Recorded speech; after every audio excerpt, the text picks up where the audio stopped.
Constantino, ¿Qué huele? pound for pound. Little Giant Boxing. Here we are with Buddy McGirt. Buddy, short session with Janibek. He seems to be in great shape, ready to go. Is that one of the things you like about him? He's never completely out of shape? He's never completely out of shape, and in 3 weeks he can be ready for a fight with anybody. Mm-hmm. I mean, it's just something, I guess it's a gift from God. He after 3 weeks of training, he's ready. What do you like about him as a fighter? He works hard. He never complains at all. And he could be sick. If he complains, then something's really wrong. Do you think fighters from that part of the world have a different mindset than, let's say, their American counterparts? Oh, without a doubt. I mean, they just, I don't know how can I put it, how they came up or Their upbringing. Their upbringing, I don't know how it was, but when they come, they have a totally different mindset. Now, I've seen fighters come from different countries, have that totally different mindset, but then they get here and they start making money and they get comfortable. They get Americanized. Yeah, they get Americanized, exactly, and it's a wrap after that, you know what I mean? You've worked with him for a while. Do you like his development as a fighter? Yes, he's getting better.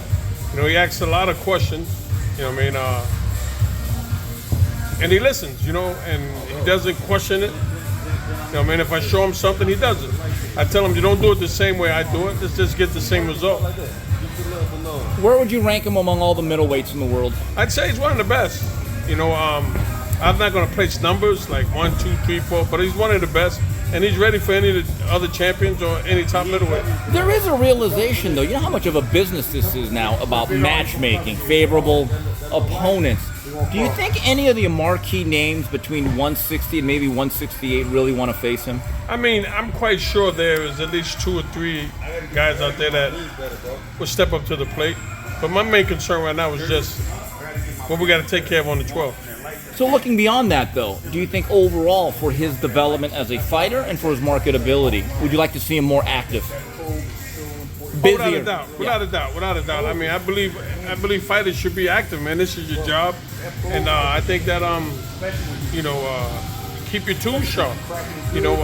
And I'm an old school guy, so I believe you should fight at least 3 or 4 times a year. There's no reason why you shouldn't. I mean, okay, maybe you might not make as much money in one fight from another, but I mean, hey, you're out there and you're giving the fans what they want. That's my belief. Buddy, I wanted to talk to you about that. I look at your box rack, and man, you came up from a different era. So right off the bat, do you think today's fighters fight enough? No, not at all. Canelo is one. I mean, look at Bivol. He just beat Canelo. Mm-hmm. He's getting ready to fight. Canelo lost to Bivol and he came back and fought Triple G. Mm-hmm. You very rarely get guys that stay busy, man. And I think that it hurts the game and not giving the fans what they want. But like I say, I'm old school, so a lot of people don't agree with my old school ways. But I mean, that's just the way I feel. Buddy, it's interesting that you were 36-1-1 when you won your first world title. A lot of guys now win their titles within 15 fights. Do you think the process is rushed, or do you just think it's different nowadays? Oh, without a doubt, it's different, man. It's totally different. I mean, back in the 80s, 70s, 80s, 90s, you had guys with upside-down records fighting for the world title because they could fight. Mm-hmm. But I talk to a lot of fighters and their management today, and they always say, well, it's about the money. We're not taking less than our minimum. But I looked at your record. After 1988, you lose to Meldrick Taylor, and you had about 40 fights. And in 89, you fought 8 times. All right, so who drove that? Was that you or your manager or your promoter? All 3 of us. I said, this is my job, man. This is how I eat. So I'll fight one fight on NBC, get 70, 80,000.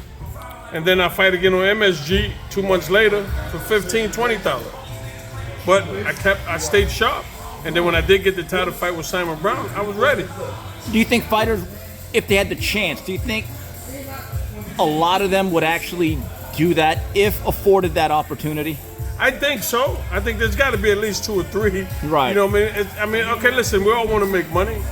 But if you're a champion and you're making $20, say, for a title fight, and then you're bored, you got nothing going, they say, look, we got $8 for you to have a non-title fight. I'm quite sure there's at least 2 or 3 champions out there that would do it. Buddy, I have a theory based on discussions with you and other trainers. Some people say it's safer to fight twice a year. My counter is not when you have to put on 40, 50 pounds, shave it off, spar 200 rounds in between camps, and then make weight. I mean, listen. You agree or disagree? To fight twice a year, I don't agree with that at all. I don't. I don't because, to me, like you say, you put on all that weight. Now you got to come back to camp. You got to lose all that weight. You know what I mean? And I mean, listen, at the end of the day, Steve, I feel like this. The game has changed a lot. You know what I mean? Everybody has different ways of thinking, different attitude. You know what I mean? I'm an old school guy, but I'm not an old fool. You know what I mean? I'm old school, yes, I will admit that. And I believe that fighters should stay active. You know, you keep your tools sharp. But, I mean, for someone to say someone should fight twice a year, I mean, shit, Muhammad Ali, when he was champion, he didn't fight twice a year. He fought more than that. Yeah. I think he fought 4 times after the Thriller in Manila. Think about that. Yeah. Here's another thing that I see, buddy. There used to be a thing called the feel-out round. Now most big fights have a feel-out half a fight. Because these guys have not hit anyone for 7-8 months, and they're afraid to get into it. Do you think, do you agree or disagree with that? No, I agree with that because, like you say, they haven't been in the ring, so they haven't sharpened their tools. If you've been busy, you know you're ready. If they call you at the drop of a dime, you're ready. I mean, not saying take a fight on 24-hour notice, but you're ready. I mean, there was a fighter, I believe, I want to say his name was Charlie Devil Green. He was at Madison Square Garden, sitting in the audience, eating a hot dog, and they said, look, the main event, one of the guys fell out. He took the fight. He said, just pay me for my ticket and my hot dog. Right. And he won the fight. You know, what's interesting to me, do you think fighters are conditioned nowadays with the way the business is run to believe they should only fight twice a year? I can't answer that question, but I think today a lot of fighters, they want about their record. You know, I've done interviews with guys, you know, podcasts, and they say, and I mention a fighter from 40s, 50s. They say, well, buddy, you know, this guy had 10 losses. Okay, he had 10 losses, so what? But because he got 10 losses, doesn't mean he's not a great fighter. Right. You know what I mean? Who's greater than Ray Leonard? Who's greater than Ray Robinson? They got losses. You know what I'm saying? So I think that the people are thinking that a guy, to be considered great, you got to be undefeated. That's not true.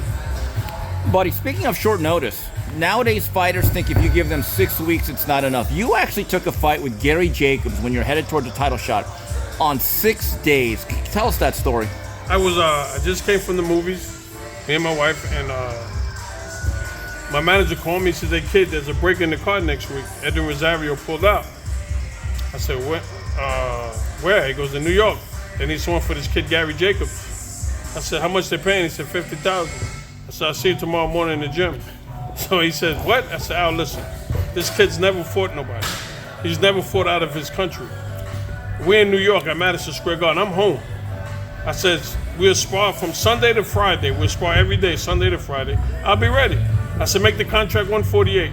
He made the contract 148, and I sparred Sunday. I went Sunday morning. I boxed from Sunday to Friday.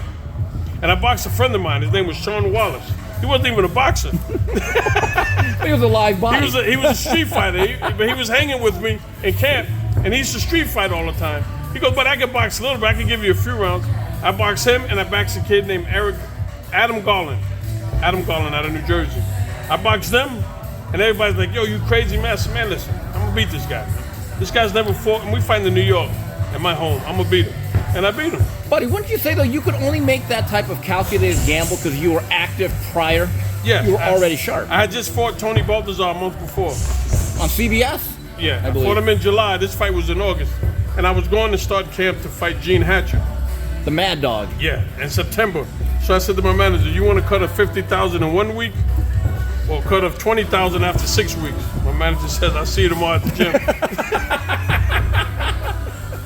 With the relative lack of activity of today's fighters, even at the world-class level, do you think fighters overall are underdeveloped in their skill? You know, how can I put it, man? You know, most guys today, there's so much talent out there.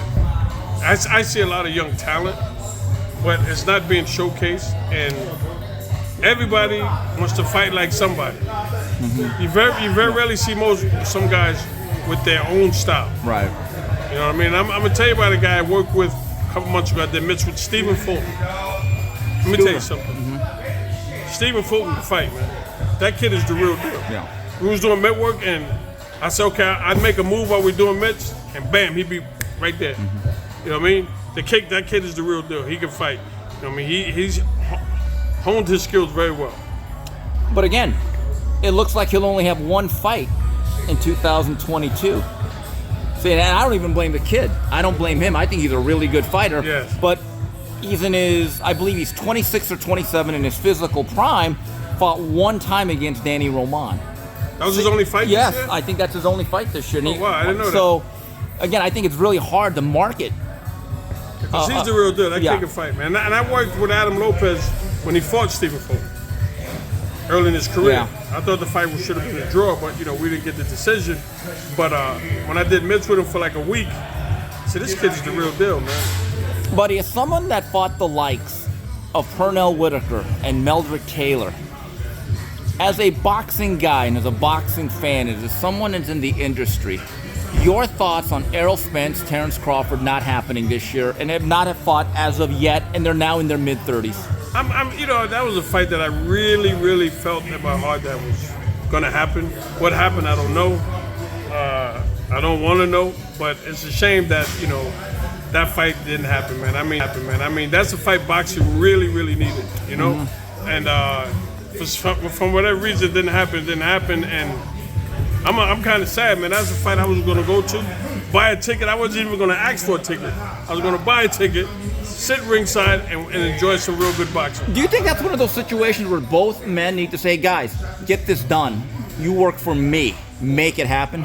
I mean, that's what I was hoping would happen. I was hoping they both would say, yo, let's get it on, man. Let's do it, But I don't know. Like I said, I don't know what happened, and I'm kind of upset that it didn't happen. Back when you fought, when you were at your apex of your physical abilities, one of the most accomplished boxers in the world, did you ever tell your people, I want this fight to happen under any circumstance? I did, and my manager blew it. Really? He fucked it up. Yes, he did. Which fight's this? It was a rematch with Meldrick Taylor. They offered me $1.8 million. They offered Meldrick $1.2 million. But there was $4 million on the table. So my manager says, who the fuck's getting another $1 million? And nobody said nothing. So my manager says, give the money to the fighters. Right. He said, my manager, his favorite word was cocksucker. Don't you cocksuckers take the money from the fighters. Let the fighters earn the money. Right. And they'd say, look, mind your business. This is the deal. And I said, Al, make the fucking fight, man. Make the fight. He's like, buddy, fuck that. If we can get it, I said, Al, make the fight. I don't give a shit what they do with the $1 million. That's on them. And then he pissed somebody off at the TV place at HBO. And did that put a divide in your relationship with Al? It didn't put a divide, but I had to be careful of decisions I had to make after that. You know what I mean? Needless to say, you regret never getting that second crack in Meldrick Taylor. Oh, without a doubt. Without a doubt. But he's like, kid, let me explain something to you. They're fucking taking $1 million and they're going to split up between themselves. I'm like, I don't care. I'm getting 1.8. I don't care what they get. He goes, nah, you guys deserve the money. But, he was trying to fight for the fighter, but right. sometimes, and, that's a fight that I really, really wanted. I really wanted. Okay.